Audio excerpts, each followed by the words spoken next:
بچے کا نام ہمیشہ اچھا نام رکھیں۔ جیسے حدیث میں آتا ہے اللہ رب العزت کو عبداللہ نام پسند ہے،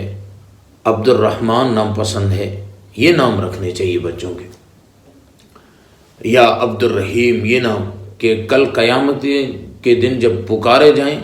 تو اللہ رب العزت کو بھی نام سن کے بندے پر رحم آ جائے کہ میرا بندہ زندگی بھر ان مبارک ناموں سے پکارا گیا، عبد الرحیم نام سے، عبد الرحمن نام سے، محمد نام سے، احمد نام سے،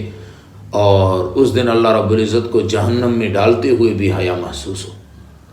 اور محمد نام رکھنا چاہیے۔ ہمارے بزرگوں کی زندگی میں ملتا ہے باپ کا بھی محمد، بیٹے کا بھی محمد، ان نسل در نسل یہی نام چلاتے تھے، محمد رکھ لیں، احمد رکھ لیں، یا صحابہ یا صحابیات پر نام رکھیں۔ آج کل نئے نئے نام رکھے جاتے ہیں، کہتے ہیں کہ سب سے بڑا سب سے نیا نام ہو تو بتاؤ، اور جس کے کوئی معنی بھی نہیں ہوتے، نہ ماں کو پتہ نہ باپ کو پتہ، محمل قسم کے نام جن کے معنی ہی پتہ نہیں ہے، ایسے نام نہیں رکھنے چاہیے، بلکہ نام وہ رکھنا چاہیے جو معنی دار بھی ہو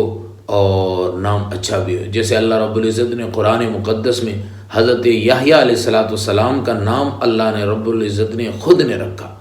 تو ایسے نام ہو جو نام پسند کے نام ہو، جن کے معنی اچھے ہو۔ سب سے بہتر یہ ہے کہ اولیاء کاملین پر ہو اور بزرگان دین کے ناموں پر ہو، یا پھر صحابہ رضوان اللہ علیہم اجمعین کے ناموں پر ہو۔ ایسے نام رکھنے چاہیے، ایسے نہیں کہ جس کا